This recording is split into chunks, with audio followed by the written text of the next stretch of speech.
So, happy Sunday po sa ating lahat. Ayan, dahil linggo ngayon at na ito ang aking kasama, ay kailangan po ako talagang magluto ng almusal. Ayan, naglaga ako ng saging, bumili ako doon sa talipapa. Ayan. At nagsangkot sa ako ng buto-buto, kaunti lang.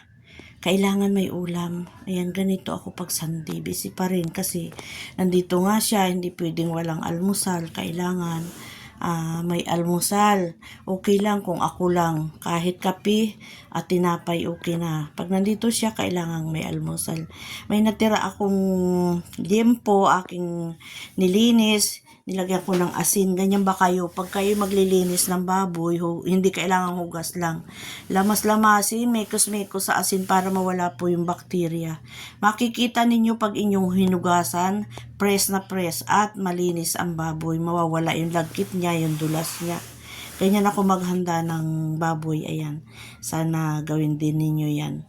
Para ligtas tayo sa bakterya ba? Ayan, kaunting kaalaman lang na i-share ko sa inyo.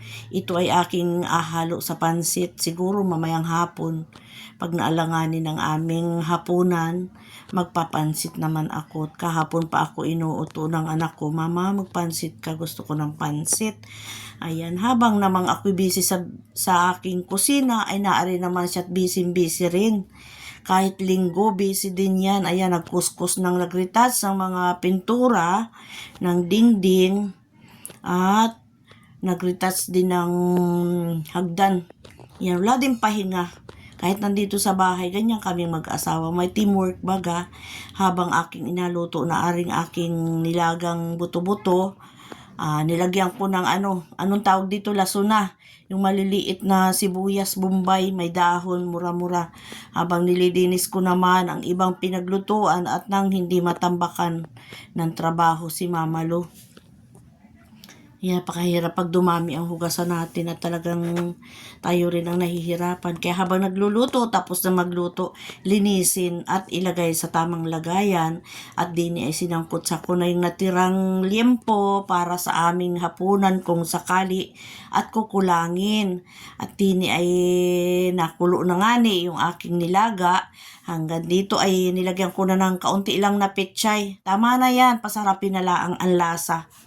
Timplahan ng maayos para makuha natin yung tamang lasa ng nilaga. Napakamahal ba yan naman ng gulay ay na baga? Ginto, kaya tipid-tipid at din ay hinanda ko na nga ni ang aming almusal at apakainin ko na muna aring aking kasama. Ayan, mag-aalmusal na. Ayan, maraming salamat sa inyo. Happy Sunday. Ayan, nilagang saging, nilagang buto-buto at may kanin. Pakakainin ko muna at yan ay mainit ang ulo. Baya naman pag hindi nakapag-almusal. Ayan, kakain na siya. Ayan, thank you for watching uli. Maraming salamat po ulit sa mga sumusuporta dyan. Thank you so much. Bye-bye. Happy Sunday everyone. Thank you.